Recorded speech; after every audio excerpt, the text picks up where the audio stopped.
Welcome back. We are going to talk about cybersecurity. Now, I will say this is the cybersecurity fundamentals, and I am just skimming across the top of cybersecurity.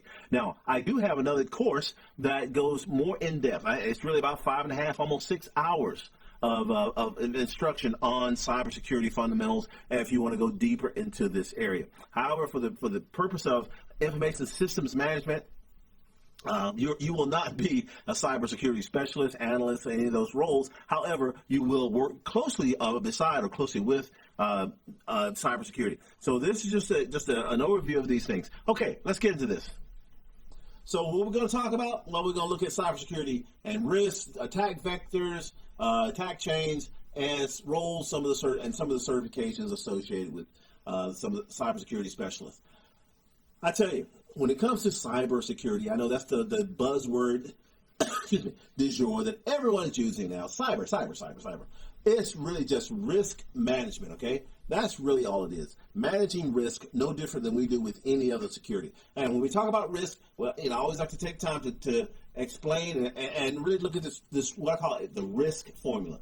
Risk is the likelihood of a threat agent taking advantage of a vulnerability and the corresponding business impact. What risk does for us, risk brings these components together. And really a big one is likelihood, okay? Why? Because we have threats all the time. We have vulnerabilities all the time. But when it comes to managing risk from a business perspective and from a cost perspective, now we want to look at likelihood.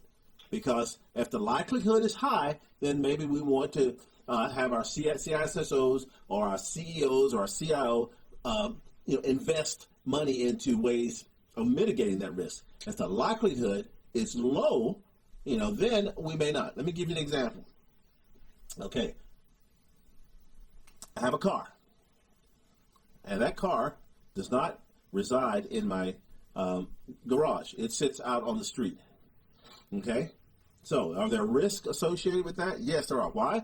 Because there are vulnerabilities. Well, some of those vulnerabilities, is weather, things of that nature. Are there threats? Yes, there's people who could walk by and break into that vehicle. However, I live on a 50-acre ranch in the middle of Arizona.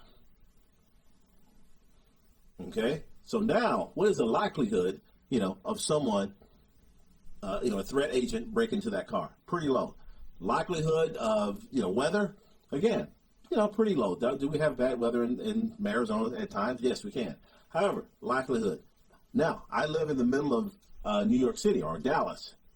Now, you see the likelihood changes quite a bit. So I might want to now invest money into some type of control to mitigate the likelihood of a threat or a threat agent taking advantage of the vulnerability. And the big one here from a business perspective is business impact. What is the impact? All right, vulnerabilities encounter the threat, that equals some type of impact. So from a cybersecurity perspective, we look at risk from 3 vectors. Okay, impact to, and really these are based on information, not so much the network itself, but the information that network transports, the information the network store, and that from that perspective. So we're looking at risk. What is the impact to confidentiality? What is the impact to integrity of the information? And what is the impact to the availability of the information? And really, those are our 3 big care abouts with respect to cybersecurity. As an ISM, this is what you need to be aware of, much more than what type of AV software they're running, and are they using Splunk, or what's the latest threat assessment tools? What type of firewalls, are they running? Those are all the technical stuff that we pay technical people to know and do. Now, as an ISM, be aware of it, yes. Be the expert, probably not so much. However, being able to understand the impacts to confidentiality, am I keeping secret? We talk about trade secrets and things of that nature. Am I keeping those trade secret? Is the servers where my trade secrets stored, my intellectual property, excuse me, is it confidential? Maintaining the integrity of that intellectual property. And what I mean by that, has it changed in some way that we didn't want it to change? Somebody stored something on a drive, someone else had the ability to go in and make unauthorized changes. Not good. Availability. Can I get to that data Can someone, operations or whoever needs to, can they get to the data when they need it? Is it available when it's needed? Confidentiality, integrity, availability. You hear this called CIA. This is what you need to know about cybersecurity, not all the other technical stuff that you're probably going to go through. Even if you go into my other course and other college course, they're going to teach you a lot of techie stuff. Good to understand, good to know, but this is really where you make money for an organization. So with that said, I look at cybersecurity as a language. Like I say, speak the language of cybersecurity. And it goes back to the same thing we just talked about. The CIA triad: confidentiality, integrity, availability. This is the language that cybersecurity analysts and professionals speak. So when you're talking to them, this is how you talk to them about controls, security controls, risk mitigation. Those type of is the language. Understanding this from an information perspective. What I call the information access model. So before someone can get to information in your database, we talked about databases early on, right? So we've got tuples with informations in there, with objects and entities. Well, does that entity have the right identification to prove they are who they say they are when they want to get onto the network to access information? Not only can they provide identification, can they authenticate that? How do we typically do this many times? With a username and a password to authenticate that username. Or it may be some type of, common access card or a token that we're using. Either way, two things have to be provided: identification and authentication. Are they authorized? Even though they're guided onto the network, are they authorized to go? Where can they go on the network? Which folders, which share drives, SharePoint, wherever it may be. Are they authorized to get there? Then once they get there, do they have access to information? Just because I can get to a SharePoint site doesn't mean that I automatically have access to and the privileges excuse me, to see everything in that environment. And are we auditing properly? And so these are the things, from a cyber perspective, this is the heart. These two, the CIA triad and information access. That is the heart of what we do. The heart of what you do with respect to cybersecurity because we are protecting information.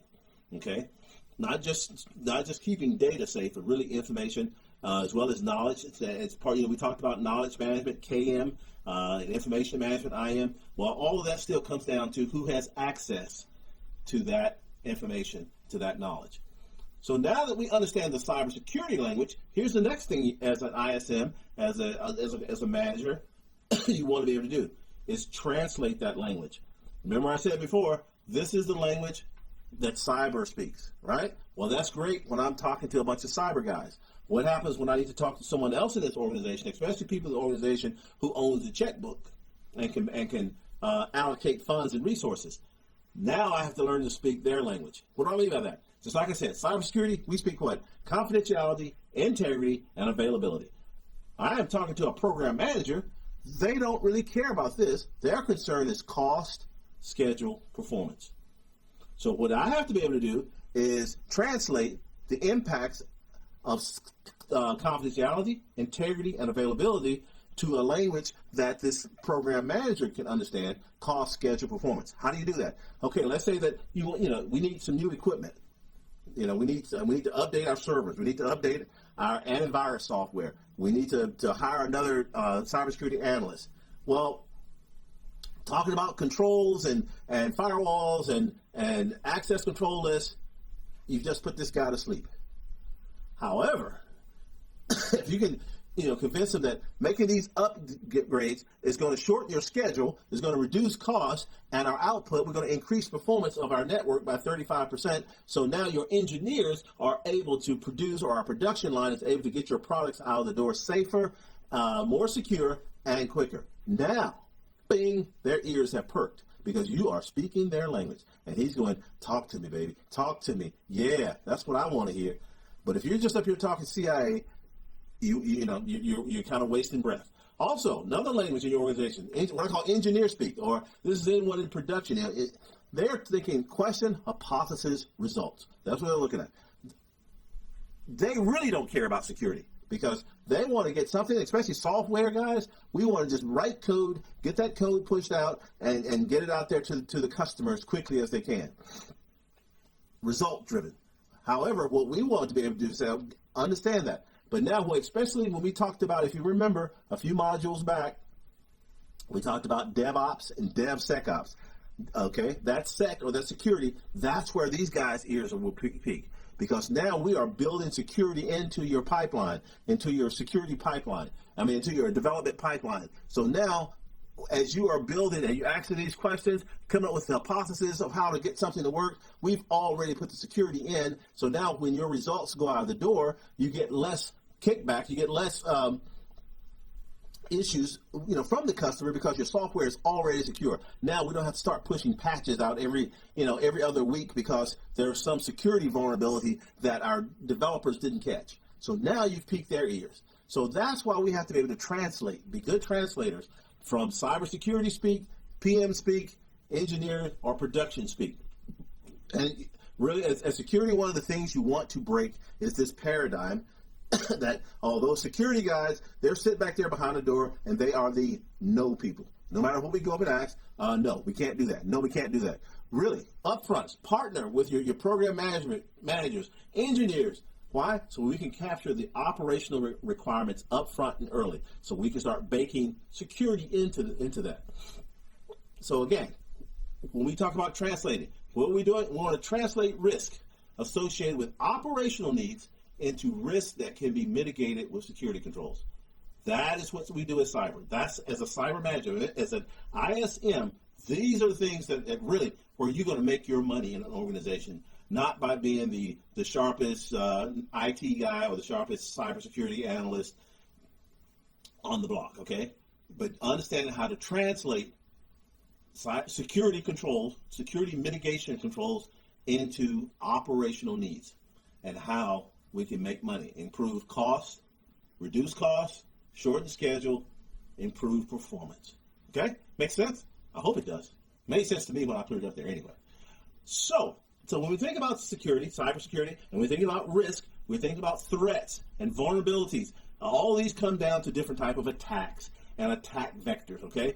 About four large basic categories of attacks. What we call end-user device attacks. These are things like worms and viruses, Trojan horses, you've heard these things. I'm not going to, dig much deeper into that. We have what we call reconnaissance attacks. Now, these are ones you may not have heard of too often. But these are what I call discovery or mapping attacks. Think about it from this perspective. The neighborhood you live in, there's somebody all the time casing your neighborhood. They're looking to see who may have left the door open, who left the garage open. That's what these reconnaissance attacks are in the digital environment. Who haven't put up the right types of security controls, who haven't implemented the right types of security controls, so that it makes it much easier for us to get in. These are individuals who are scanning your network. They're mapping your network and looking for vulnerabilities, looking for openings. And again, just like people riding through your neighborhood, looking in your backyard, looking to see you got a dog back there. They are mapping and then looking and gaining reconnaissance, so they know who in the neighborhood is the most likely target. Also, you have access attacks. Now, this is ways that attackers are looking to gain entry. Okay, they've already done your reconnaissance. They've done their reconnaissance. Now, how do we get in? Do we come in through the gate? Do we go in through the back door? Do I just ring the doorbell and use my silver tongue to persuade one of your children to just let me in? Many ways. The same thing. This is how attacks happen, because someone is trying to gain access to your information system.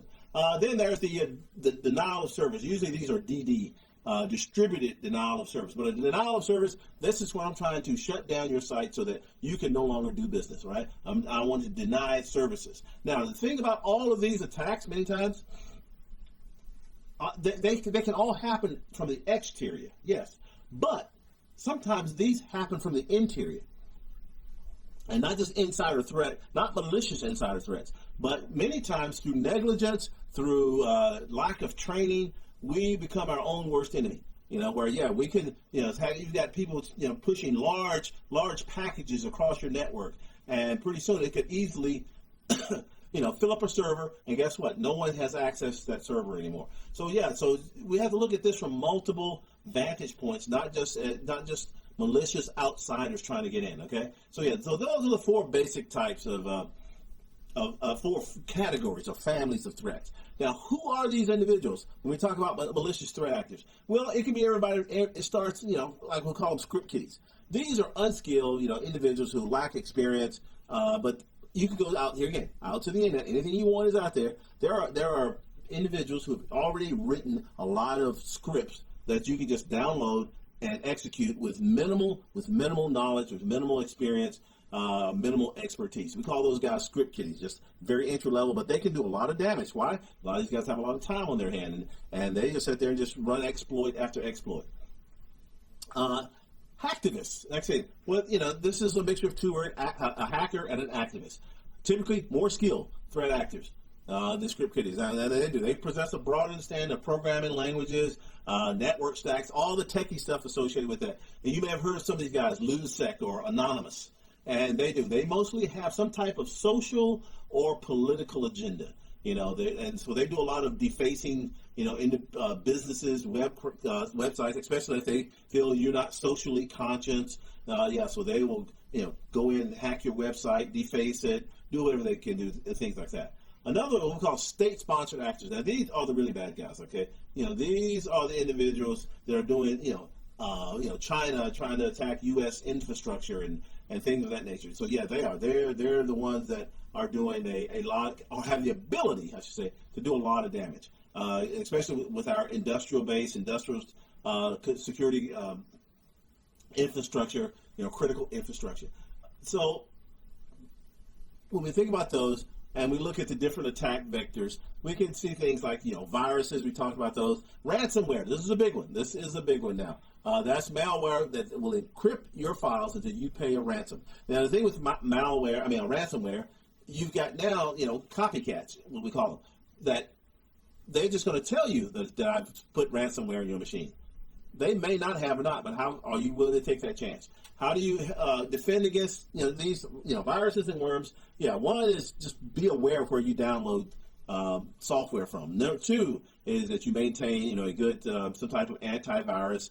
Most of the antivirus software we use is signature based, meaning that the companies, Symantec or McAfee, whoever may write that, they have to know that virus or that worm exists, so they can write a what we call signature for that, so they can find it. Very little there for what we call 0-day attacks, where people don't know you don't know what you don't know. Ransomware, same thing. Actually, be sure you keep your files backed up very well, and really with ransomware, this all depends on someone getting into your network. So, good cybersecurity hygiene with access control lists and training, your workforce training. Please do not click on links. Do not click on links, that you're not aware of. Just training is a big one for that one. Data breaches. Like I said, we've had a lot of data breaches over the last few years. Whether Yahoo, LinkedIn, Facebook, Office of Manpower and Budget, OMB, excuse me, a lot of that have happened. Where like I said, I'm prior military, yes, and I know all of my data has been breached out there somewhere on a server, probably in the middle of Japan or China somewhere. That someone has had my data. With the advent of the Internet of Things, yes, there is a lot going on now because everything, it has an IP address. So now we're no longer just looking at, data centers and desktop computers. Now, appliances, webcams, your automobiles, smartphones, smart watches, all of these things now are connected to the Internet. So now this Internet of Things is just a much larger attack vector, like I say, attack surface for bad guys to use. And probably, again, I will say the biggest of all these, social engineering. Why? Because that's where we use the human aspect, the human psychology. And we're going to get into this a little bit more. We're going to talk social engineering just a little bit more. So what is social engineering? The art of manipulation. Really, that's what it comes to. How can I manipulate, influence, or deceive you to gain control over your computer system? And why? Because this is so much easier. Instead of trying to kick down the door, it's much easier if I can just ring the bell and you open the door and let me in. Why? Because now I don't have to worry about trying to break through firewalls and access control lists and do all these other high-tech things. If I just get you to click on this link, boom, you have just opened the door and let me in. Like I said, and how is this done? Like I said, hackers. Like I said, and now I will tell you, this is This is a science now. There are individuals who are much smarter than most of us that are running these type of exploits, okay?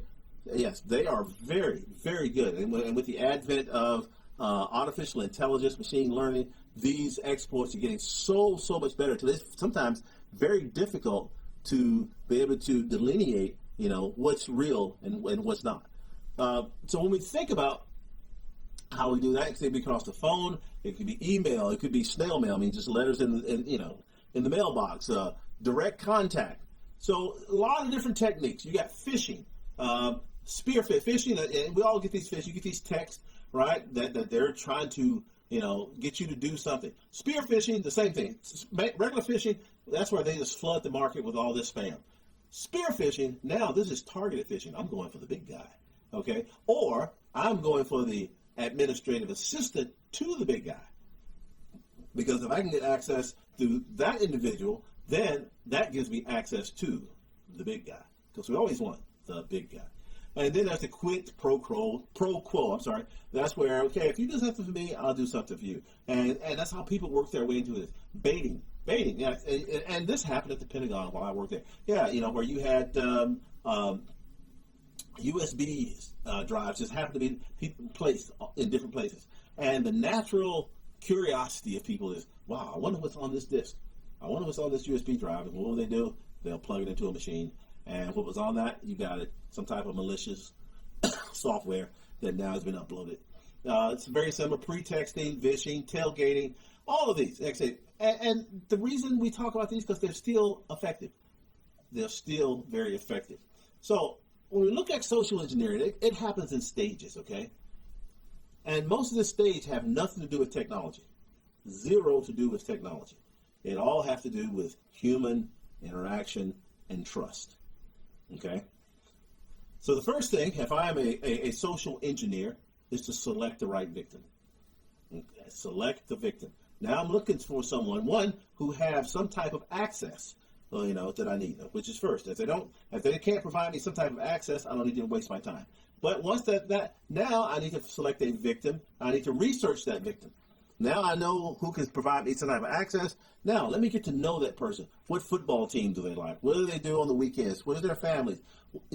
What do they like, don't like? Maybe they just broke up with their significant other, and they're in an emotional state that's vulnerable.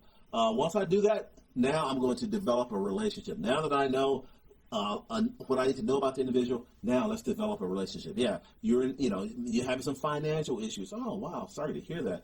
Well, I've got some friends who may they can't promise you anything, but maybe they help you out. But this is just a couple things you do. But just build that relationship, build that trust, and then step 4, exploit the relationship.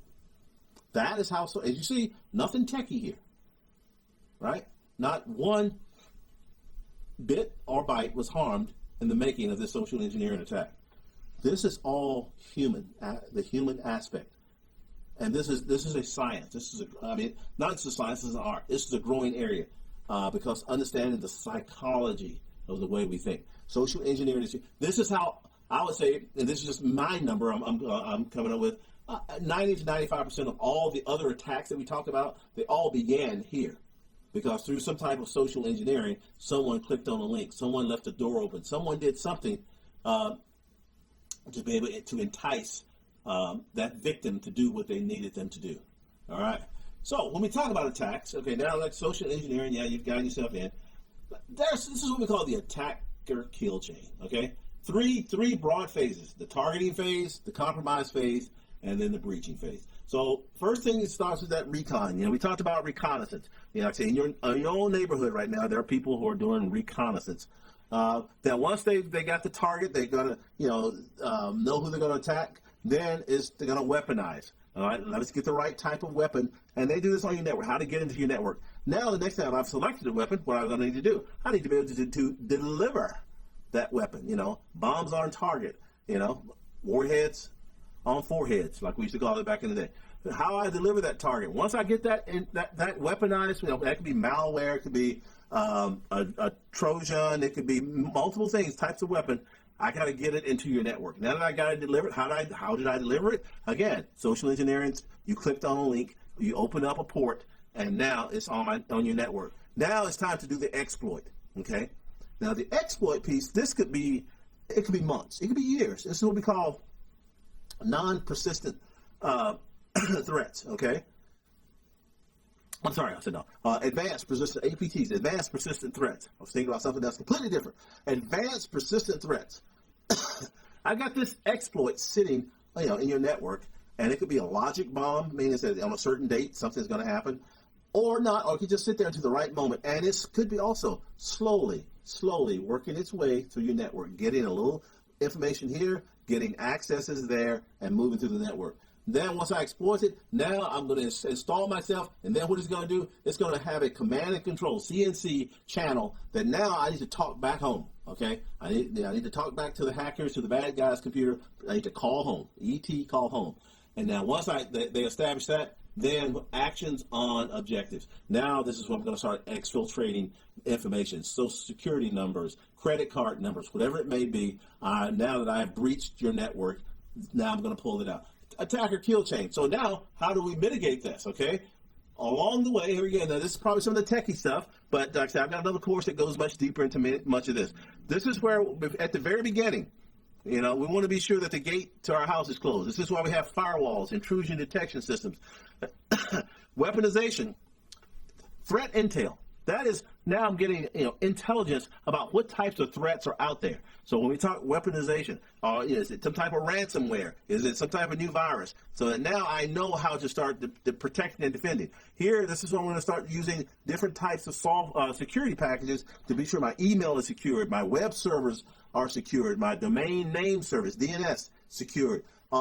To protect against exploits, this is where I have anti-malware, my AV software running on the network as well as on the host machines. So AV, antivirus running multiple places, right? On the host and on the network. Again, at that command and control, because I don't want them calling home. How are they going to call home? They're going to need to get back out. They're going to probably use some type of web exploit to get back across the via the internet, or they're going to use domain name service, DNS, and maybe travel out through that. And then what am I going to do here? That's where I look at monitoring, my monitoring tools, my analytics tools. I'm looking at hysteresis and all the things going on my network to see what activity where are the anomalies. I'm looking for anomalies, something that doesn't look quite right based on historical patterns, so I can catch these things. Attacker kill chain, but this is how we help mitigate that kill chain. So when we think about security, like I say, we have a team. This is a team effort of security professionals, whether it's network security engineers, your security analysts, systems engineers, architects. It's a family of those. And some of the competencies, I'm just going to click through these quickly. That your cybersecurity team will need to have networking, understanding operating systems, have a understanding of cloud concepts, especially if you are a cloud-facing organization and you've moved software as a service, platform as a service, infrastructure as a service to a cloud provider like Rackspace or Amazon.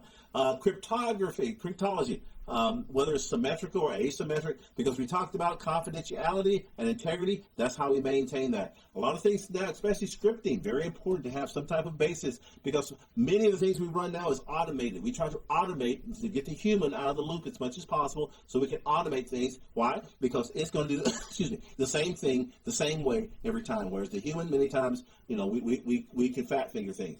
A good concept of databases, because most of these tools and tool sets, they run on top of some type of SQL or NoSQL, some type of database, and just knowledge of basic programming, whether it's C, C++, Python, Java, JavaScript, just some of the skill sets that in this environment that you're going to have to look at. Now, your workforce, cybersecurity workforce, one of the things we live and die by is certifications.